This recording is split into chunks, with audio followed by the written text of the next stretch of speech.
Je me pose. Je prends le temps de bien m'installer.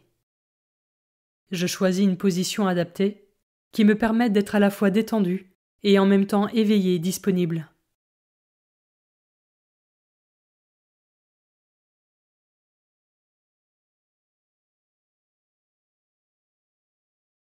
Je suis dans de bonnes conditions pour m'ouvrir à Dieu.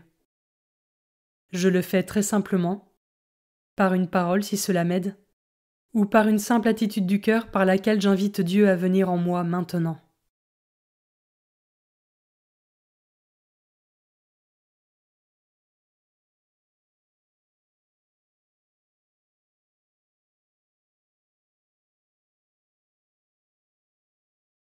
Commençons. Évangile de Jésus-Christ selon saint Luc, chapitre 1, versets 5 à 25. Il y avait au temps d'Hérode le Grand, roi de Judée, un prêtre du groupe d'Abia nommé Zacharie. Sa femme aussi était descendante d'Aaron, elle s'appelait Élisabeth. Ils étaient l'un et l'autre des justes devant Dieu. Ils suivaient tous les commandements et les préceptes du Seigneur de façon irréprochable. Ils n'avaient pas d'enfants, car Élisabeth était stérile, et de plus, ils étaient l'un et l'autre avancés en âge. Or, tandis que Zacharie, durant la période attribuée aux prêtres de son groupe, assurait le service du culte devant Dieu, il fut désigné par le sort, suivant l'usage des prêtres, pour aller offrir l'encens dans le sanctuaire du Seigneur. Toute la multitude du peuple était en prière au dehors à l'heure de l'offrande de l'encens. L'ange du Seigneur lui apparut, debout à droite de l'autel de l'encens.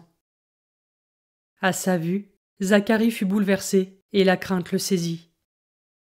L'ange lui dit : « Sois sans crainte, Zacharie, car ta supplication a été exaucée. Ta femme Élisabeth mettra au monde pour toi un fils, et tu lui donneras le nom de Jean. Tu seras dans la joie et l'allégresse, et beaucoup se réjouiront de sa naissance, car il sera grand devant le Seigneur.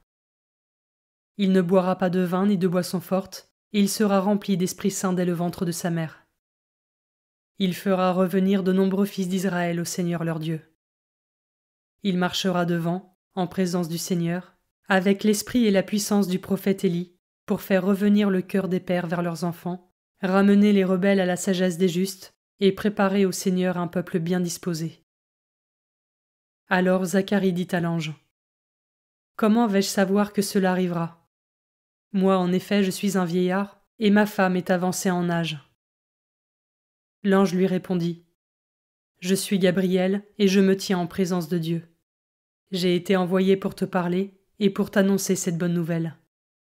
Mais voici que tu seras réduit au silence, et jusqu'au jour où cela se réalisera, tu ne pourras plus parler, parce que tu n'as pas cru à mes paroles. Celles-ci s'accompliront en leur temps. »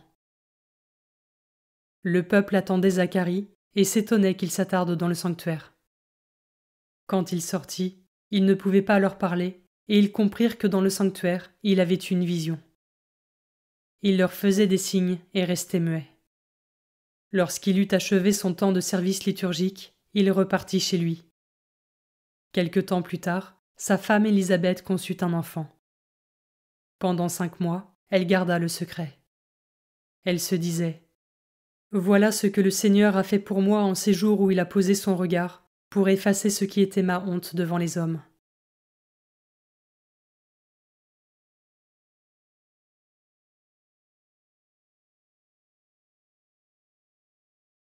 Je commence par méditer ce verset.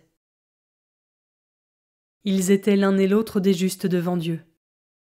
Ils suivaient tous les commandements et les préceptes du Seigneur de façon irréprochable.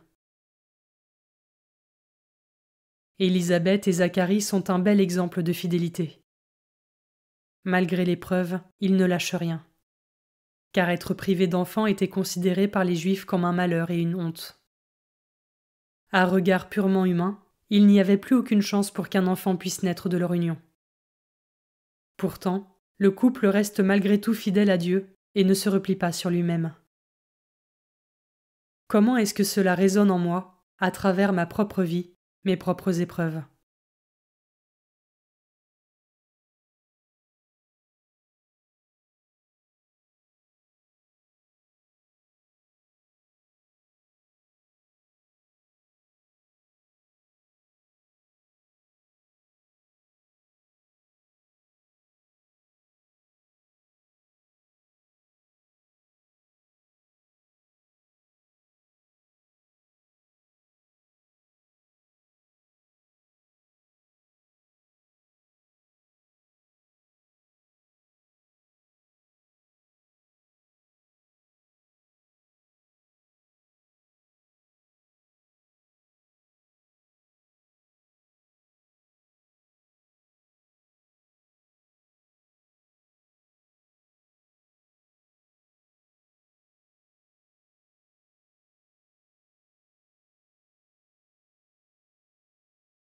Je peux maintenant m'arrêter sur cet autre verset.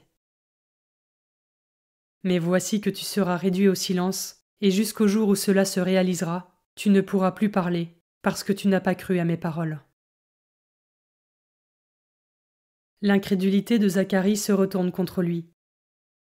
M'arrive-t-il aussi parfois de sous-estimer ou de douter de la puissance de Dieu et de faire preuve de scepticisme?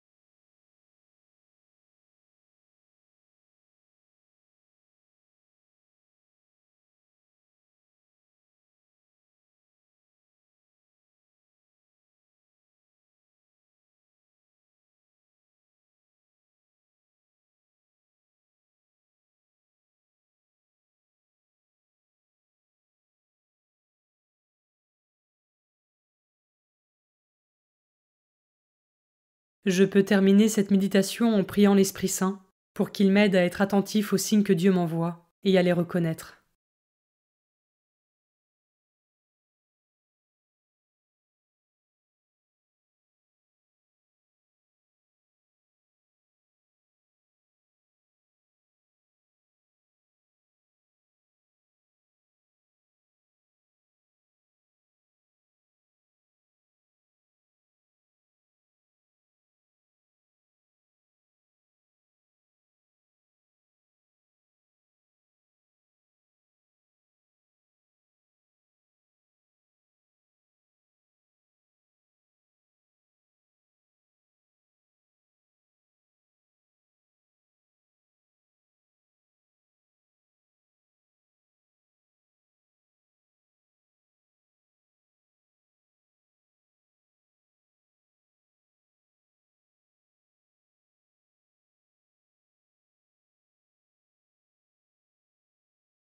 Avec mes mots, je rends grâce à Dieu pour ce temps de prière qui s'achève et pour ses bénédictions.